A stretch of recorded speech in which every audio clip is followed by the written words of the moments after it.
ನಮಸ್ಕಾರ. ನಾನು ವಿಜಯ ನಾಯ್ಕ್. ಪುರಸಭೆಯ ಎದುರುಗಡೆ ಇರುವಂತ ಟೌನ್ ಪೋಸ್ಟ್ ಅಂಚೆ ಕಚೇರಿ ಏನಿದೆ ಅದನ್ನ ಮುಖ್ಯ ಅಂಚೆ ಕಚೇರಿಗೆ ವಿಲೀನಗೊಳಿಸುವಂತ ಕಾರ್ಯ, ಅಲ್ಲಿಂದ ವರ್ಗಾವಣೆ ಮಾಡುವಂತ, ಅಲ್ಲಿಂದ ತೆರವುಗೊಳಿಸುವಂತ ಕಾರ್ಯಕ್ಕೆ ಅಂಚೆ ಇಲಾಖೆ ಮುಂದಾಗಿದೆ. ಈ ವಿಷಯ ನಮ್ ಗಮನಕ್ಕೆ ಬಂದಾಗ ಸಾಕಷ್ಟು ಜನ ಪಿಂಚಣಿದಾರರು, ಅಲ್ಲಿ ಅಕೌಂಟ್ಗಳನ್ನ ಹೊಂದಿರುವಂತವರು, ವೃದ್ಧರು ಕಣ್ಣೀರನ್ನ ಹಾಕ್ತಾ ಇದ್ದಾರೆ. ಅಲ್ಲಿ ಬಂದು ಇಲ್ಲಿ ಈ ಒಂದು ಅಂಚೆ ಕಚೇರಿ ಮುಖ್ಯ ಪೋಸ್ಟಿಗೆ ವಿಲೀನ ಆದ್ರೆ ಇಲ್ಲಿಂದ ನಾವು ಅಲ್ಲಿಗೆ ನಡೆದುಕೊಂಡು ಹೋಗೋದಾಗತ್ತೆ. ನಮಗೆ ಅಸಾಧ್ಯದ ಮಾತು. ಆಟೋಗೆ ಹೋದ್ರೆ ನಾವು ₹100 ಕೊಡ್ಬೇಕಾಗತ್ತೆ ಆಟೋಕ್ಕೆ ಅನ್ನುವಂತ ಮಾಹಿತಿಯನ್ನ ಹೇಳಿದ್ರು. ಕಣ್ಣಲ್ಲಿ ನೀರನ್ನ ಹಾಕ್ತಾ ಇದ್ದಾರೆ.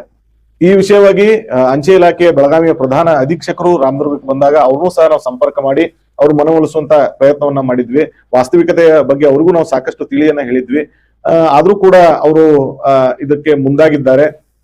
ಬೆಳಗಾವಿಯ ಸಂಸದರು ಜಗದೀಶ್ ಶೆಟ್ಟರ್ ಅವರ ಗಮನಕ್ಕೆ ತಂದಾಗ ಅವರು ಸಹ ಜ್ಯೋತಿರಾವ್ ಸಿಂಧ್ಯಾ ಅವರು ಏನು ಇದರ ಕೇಂದ್ರ ಸಚಿವರಿದ್ದಾರೆ, ಅವರು ಸಹ ಮಾಹಿತಿಯನ್ನ ನೀಡಿ ಅವ್ರಿಗೂ ತಮ್ಮ ಒಂದು ಅರ್ಜಿಯನ್ನ, ಒಂದು ಲೆಟರ್ ಅನ್ನ ಅವರು ಕೂಡ ಮನವಿಯನ್ನ ಮಾಡ್ಕೊಂಡಿದ್ದಾರೆ. ಆದ್ರೂ ಸಹ ಅಂಚೆ ಇಲಾಖೆ ಈ ಒಂದು ಟೌನ್ ಪೋಸ್ಟ್ ಅನ್ನ ತೆರವುಗೊಳಿಸ್ಲಿಕ್ಕೆ ಪ್ರಯತ್ನವನ್ನ ಮಾಡ್ತಾ ಇದ್ದಾರೆ ಅಂತ ಮಾಹಿತಿ ಬಂದ ಕಾರಣ ನಾವು ದಿನಾಂಕ 16 ಏಪ್ರಿಲ್ 2026 ಮುಖ್ಯ ಪೋಸ್ಟ್ ಏನಿದೆ ರಾಮದುರ್ಗದ ಮುಖ್ಯ ಅಂಚೆ ಕಚೇರಿ ಎದುರುಗಡೆ ಹೋರಾಟಕ್ಕೆ, ಅನಿರ್ದಿಷ್ಟ ಕಾಲಾವಧಿ ಹೋರಾಟಕ್ಕೆ ನಾವು ಮುಂದಾಗಿದ್ದೀವಿ. ವಿಜಯ ಸೇನಾ ಸಮಿತಿಯ ಸಂಪೂರ್ಣ ಸದಸ್ಯರು ಅಲ್ಲಿ ಇರ್ತಾರೆ. ದಯವಿಟ್ಟು ನಾನು ಸಾರ್ವಜನಿಕರಲ್ಲಿ ವಿನಂತಿಯನ್ನ ಮಾಡ್ಕೊಳ್ತಾ ಇದ್ದೇನೆ. ಸಾಕಷ್ಟು ವೃದ್ಧರಿಗೆ ಅನಾನುಕೂಲ ಆಗ್ತಾ ಇದೆ.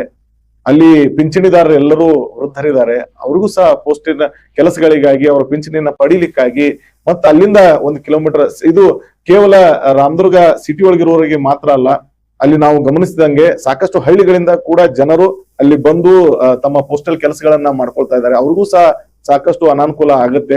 ಹೀಗಾಗಿ ಎಲ್ಲರೂ ಸೇರಿ ಹೋರಾಟ ಮಾಡಿದ್ರೆ ನಾವು ಅದನ್ನ ಅಂಚೆ ಕಚೇರಿಯನ್ನ ಅಲ್ಲೇ ಉಳಿಸ್ಕೊಳ್ಬಹುದು. ಹೀಗಾಗಿ ಸಾರ್ವಜನಿಕರಲ್ಲಿ ನಾನು ವಿನಂತಿಸ್ಕೊಳ್ತಾ ಇದ್ದೇನೆ, ಎಲ್ಲರೂ ಬನ್ನಿ, ನಮ್ಮ ಜೊತೆ ಕೈ ಜೋಡಿಸಿ ನಮ್ಮ ಧ್ವನಿಗೆ ಧ್ವನಿಯಾಗಿ. ಸಾರ್ವಜನಿಕರಿಗೆ ಏನ್ ತೊಂದರೆ ಆಗ್ತಾ ಇದೆ, ವೃದ್ಧರಿಗೆ ಏನ್ ತೊಂದರೆ ಆಗ್ತಾ ಇದೆ, ಸಾಕಷ್ಟು ಜನ ಮಹಿಳೆಯರು ವೃದ್ಧರಲ್ಲಿ ಕಣ್ಣೀರನ್ನ ಹಾಕ್ತಾ ಇದ್ದಾರೆ, ಅವ್ರಿಗೆ ಏನ್ ತೊಂದರೆಗಳಾಗ್ತಾ ಇದಾವೆ, ಆ ಎಲ್ಲ ಕಣ್ಣೀರಿಗೆ ನಾವು ಹೋರಾಟದ ಮೂಲಕ ಯಶಸ್ಸನ್ನ ನೀಡಿ ಆ ಟೌನ್ ಪೋಸ್ಟ್ ಅನ್ನ ಅಲ್ಲೇ ಉಳಿಸ್ಕೊಳ್ಳುವಂತ ಕಾರ್ಯಕ್ಕೆ ಮುಂದಾಗೋಣ ಅಂತ ಹೇಳ್ತಾ ಇದ್ದೇನೆ. ದಯವಿಟ್ಟು ತಾವೆಲ್ಲರೂ ಆಗಮಿಸ್ಬೇಕಂತ ತಮ್ಮಲ್ಲಿ ವಿನಂತಿಸ್ಕೊಳ್ತಾ ಇದ್ದೇನೆ. ನಮಸ್ಕಾರ.